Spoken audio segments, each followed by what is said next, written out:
Deborah Puxty-Ward and I'm 1 in 4.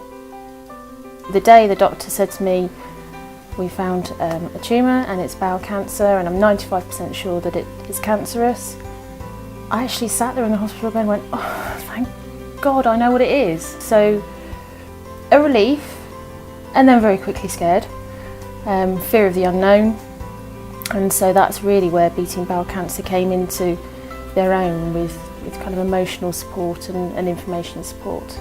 My doctor and my nurse were both talking me through the Beating Bowel Cancer literature. They gave it to me that day, and that's what I was able to take away with me and try to read and digest and get some information from. I think if I hadn't come across Beating Bowel Cancer, my first couple of weeks of diagnosis would have been a lot darker than they were.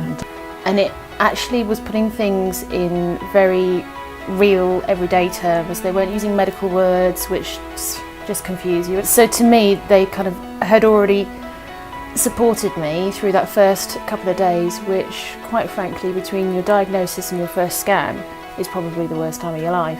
By the time I'd had my surgery and recovered from my surgery and just started my chemotherapy, it was the patient day that they hold annually. For me, it was really good to talk to people who knew about my fears and about my emotions and what I was going through.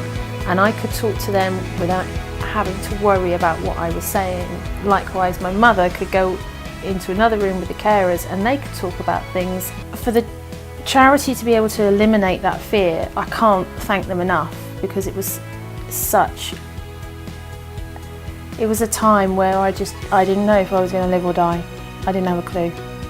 And to try and suddenly put a lid on that is so difficult. It's a dark time for anyone. To feel that you're on your own is overwhelming.